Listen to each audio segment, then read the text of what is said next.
Jadi, materi yang pertama adalah sejarah munculnya komputer. Sederhananya, komputer merupakan sekumpulan alat elektronik yang bekerjasama untuk menerima, mengelola, dan menampilkan data kepada pengguna. Komputer pertama kali ditemukan pada tahun 1822 oleh seorang matematikawan dan ilmuwan dari Inggris bernama Charles Babbage. Nah, dari awal penemuannya, sebetulnya banyak ilmuwan lain yang ikut berkontribusi dalam sejarah komputer, seperti Alan Turing dan Lovelace. Jadi, bentuk maupun fitur komputer yang saat ini kita gunakan pasti jauh berbeda dengan komputer zaman dulu. Perkembangannya dari pertama masuk. Jadi materi yang pertama adalah sejarah munculnya komputer. Sederhananya, komputer merupakan sekumpulan alat elektronik yang bekerjasama untuk menerima, mengelola, dan menampilkan data kepada pengguna. Komputer pertama kali ditemukan pada tahun 1822 dan oleh seorang matematikawan dan ilmuwan dari Inggris bernama Charles Babbage. Nah, dari awal penemuannya, sebetulnya banyak ilmuwan lain yang ikut berkontribusi dalam sejarah komputer, seperti Alan Turing dan Lovelace. Jadi, bentuk maupun fitur komputer yang saat ini kita gunakan pasti jauh berbeda dengan komputer zaman dulu. Perkembangan dari pertama masuk pasar hingga sekarang dibagi jadi 5 generasi. Setiap generasi komputer mempunyai inovasinya yang memungkinkan perangkat ini bisa berkembang pesat.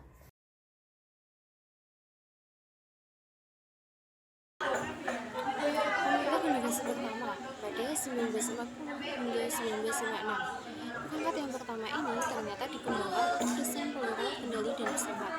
Penggagas komputer generasi pertama adalah Konrad Zuse, seorang insinyur dari Jerman.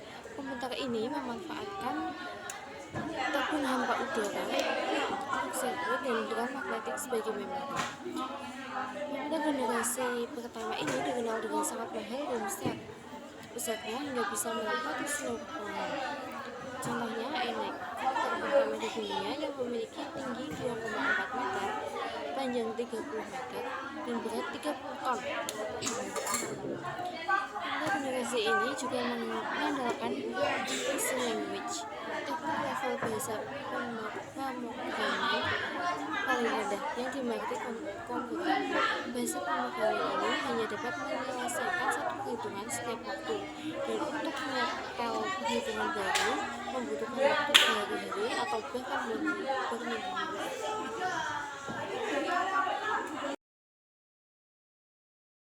Komputer generasi kedua dimulai pada tahun 1956 sampai 1963.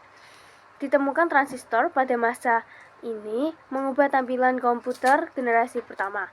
Perkembangan generasi kedua menjadi awal perkembangan komputer dengan digantinya tabung hampa dengan transistor. Transistor memungkinkan komputer jadi lebih kecil, murah, cepat, dan hemat energi. Selain itu, pada generasi kedua, memori inti magnetik juga mengalami perkembangan. Secara umum, komputer generasi ini sudah menggunakan bahasa pemrograman tingkat tinggi. Kapasitas memori sudah cukup besar, lebih hemat listrik, dan proses operasinya lebih cepat. Komputer generasi ketiga 1964 sampai 1971. Komputer generasi ketiga ditandai dengan pengembangan integrated circuit dalam pemakaiannya. Transistor menjadi komputer cepat panas. Hal ini menjadikan komputer yang mengakibatkan komputer generasi kedua mulai digantikan. Lalu pada 1958, Jack Billy menciptakan IC atau Integrated Circuit Chip. IC ini adalah kepingan kecil yang dapat menampung berbagai komponen menjadi satu. Jadi komputer generasi ketiga memiliki ukuran lebih kecil, cepat, dan murah. Komputer generasi ini juga memungkinkan untuk dipasarkan secara umum. Komputer generasi keempat 1091 sampai sekarang, komputer generasi keempat memiliki terobosan berupa microprosesor yang dapat menyatukan ribuan isi ke dalam sebuah keping silikon. Kalau komputer generasi pertama yang besarnya bisa menempati seluruh ruangan, komputer generasi keempat sudah bisa digenggam manusia. Pada masa ini mulai muncul juga laptop yang dapat dibawa kemana-mana. Seiring waktu, mereka pun dapat dihubungkan dalam sebuah jaringan yang kemudian menjadikan awal perkembangan internet. Komputer generasi kelima sekarang sampai masa depan. Komputer yang kita gunakan sekarang ini adalah komputer generasi kelima, ditandai dengan adanya LSI atau Large Scale Integration, di mana ribuan prosesor dapat dipindahkan dalam sebuah microprosesor.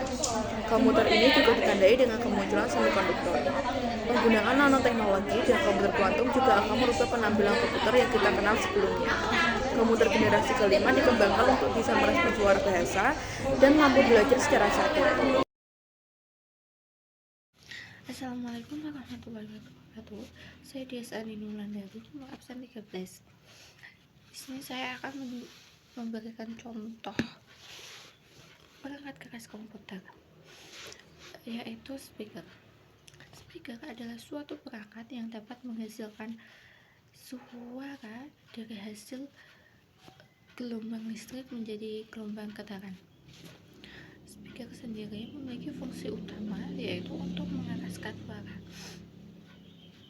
Kita dapat menemukan speaker di mobil, perangkat komputer, atau di dalam sebuah ruangan. Nah, biasanya komputer itu ada dua macam.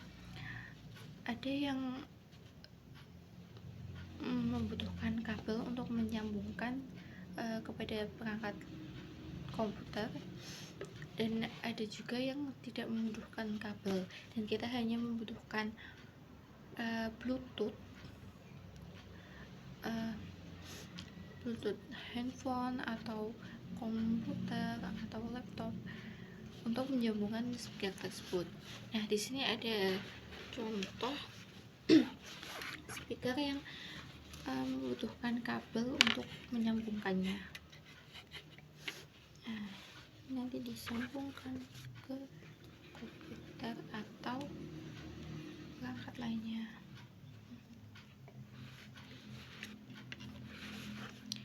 Terima kasih. Sekian video dari saya. Mouse adalah perangkat yang digunakan untuk menggerakkan pointer atau kursor di layar monitor guna menjalankan suatu perintah.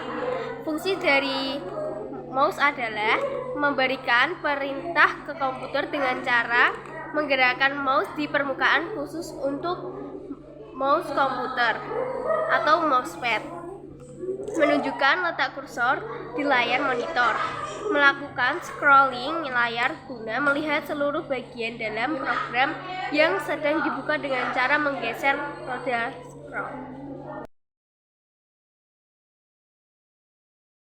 Flash disk merupakan salah satu alat eksternal komputer yang dapat kita manfaatkan sebagai penyimpanan.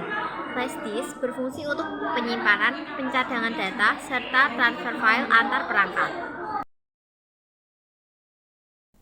Kabel data adalah perangkat keras yang memungkinkan perangkat komputer dengan gawai terhubung, sehingga kabel data ini sangat berguna untuk mentransfer file baik gambar, dokumen, video dari handphone ke laptop maupun komputer atau sebaliknya. Adapun fungsi lainnya yaitu meliputi transfer data, pengisian daya, dan koneksi perangkat eksternal.